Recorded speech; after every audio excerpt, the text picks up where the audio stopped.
membahas tentang ketentuan dari tata cara berwudu. Semoga dengan kalian menyimak video pembelajaran ini, kalian bisa menyebutkan apa saja syarat, rukun, sunnah, dan hal-hal yang dapat membatalkan wudu. Oke, kita akan membahas satu persatu.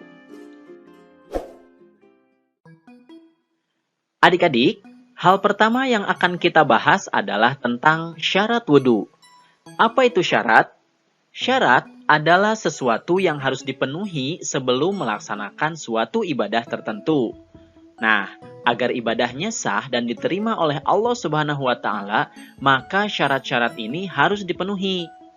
Apa sih syarat berwudu? Yang pertama adalah beragama Islam.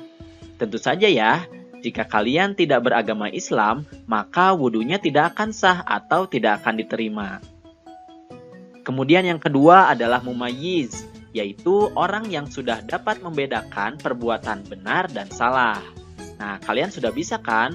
Kalau kalian masih kecil, misalnya umur 3 atau 4 tahun yang masih belum bisa membedakan perbuatan benar dan salah, maka sebenarnya wudunya tidak sah atau tidak diterima. Tetapi dalam rangka belajar, boleh dilaksanakan.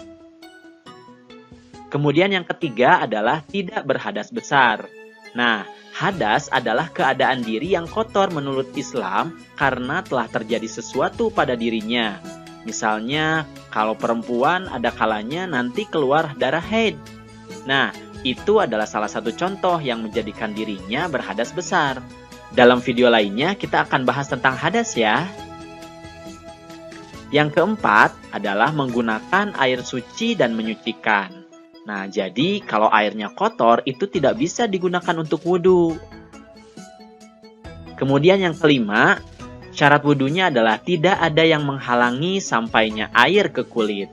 Jadi kalau kalian memakai barang tertentu, misalnya jam, cincin, dan lain sebagainya, diusahakan dibuka dulu, karena itu akan menghalangi sampainya air ke kulit. Itulah syarat dari berwudu. Jadi, hal-hal ini harus kalian penuhi terlebih dahulu supaya wudunya sah dan diterima ya. Selanjutnya yang akan kita bahas adalah tentang rukun wudu. Apa itu rukun?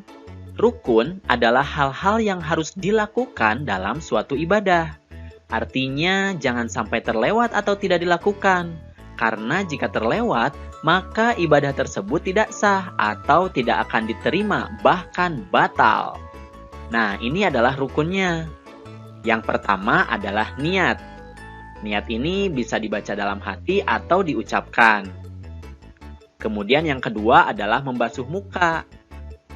Yang ketiga adalah membasuh kedua tangan sampai siku. Yang keempat adalah mengusap kepala. Yang kelima, membasuh kedua kaki sampai mata kaki. Dan yang keenam adalah mengerjakan gerakan secara berurutan atau tertib. Nah, 6 hal ini harus dilakukan ketika berwudu. Bagaimana tata caranya? Kita akan bahas di video yang berikutnya ya. Nah, selanjutnya kita akan membahas tentang sunnah wudu. Apa itu sunnah? Sunnah itu adalah hal-hal yang boleh dilakukan menyertai rukun-rukun wudu yang harus dilakukan tadi. Jadi, jika kita melakukan sunnah ini, insya Allah kita akan mendapatkan pahala lebih untuk berwudunya. Jadi apa saja sih sunnah wudu? Yang pertama adalah membaca basmalah pada permulaan berwudu. Jadi sebelum berwudu, kita mengucapkan Bismillahirrahmanirrahim. Nah, itu dilakukan supaya kita mendapatkan pahala lebih. Kemudian yang kedua adalah menggosok gigi. Ini bisa dilakukan supaya gigi kita bersih. Sehingga nanti ketika sholat, tidak ada kotoran-kotoran yang tersisa dalam mulut kita. Kemudian yang ketiga adalah mencuci kedua telapak tangan sampai pergelangan. Nah, ini juga termasuk sunnah. Jadi sebenarnya jika tertinggal tidak apa-apa. Tapi lebih baik hal ini dilakukan untuk menambah pahala kita ya.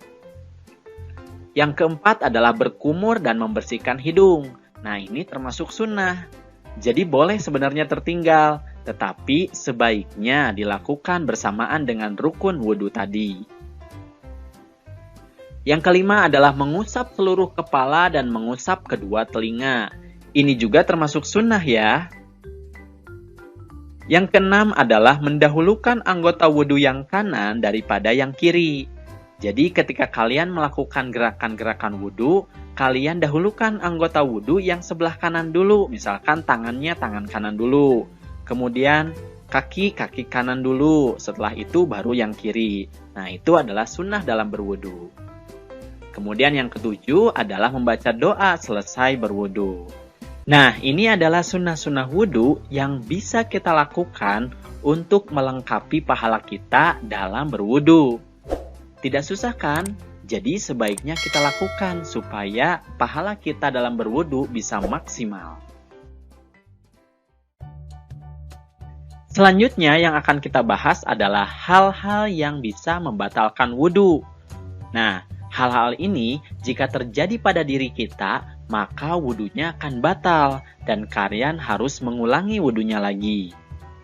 Yang pertama adalah buang angin yang keluar dari dubur ya. Nah, jadi jika kalian buang angin atau kentut, kalian wudhunya batal sehingga harus diulangi lagi wudhunya. Kemudian yang kedua adalah buang air kecil.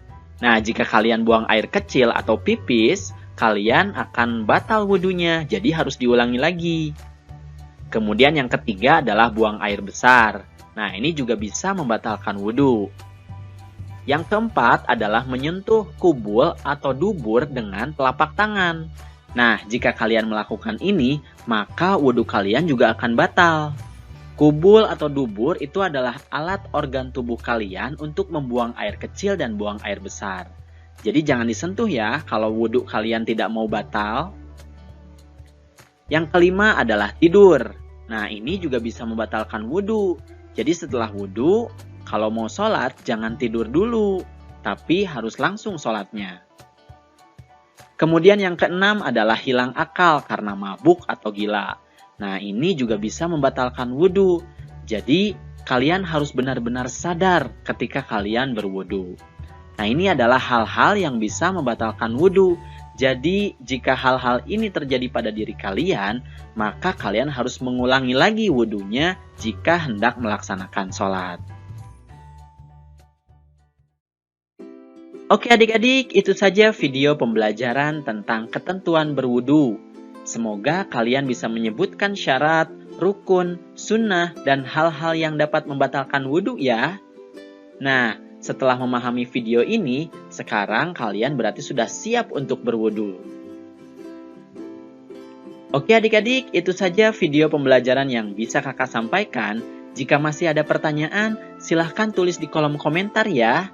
Jangan lupa like dan subscribe, kemudian aktifkan tanda loncengnya supaya kalian bisa mendapatkan informasi dari video-video yang terbaru. Terima kasih atas perhatiannya dan mohon maaf apabila ada kesalahan. Billahi taufiq wal hidayah. Wassalamualaikum warahmatullahi wabarakatuh.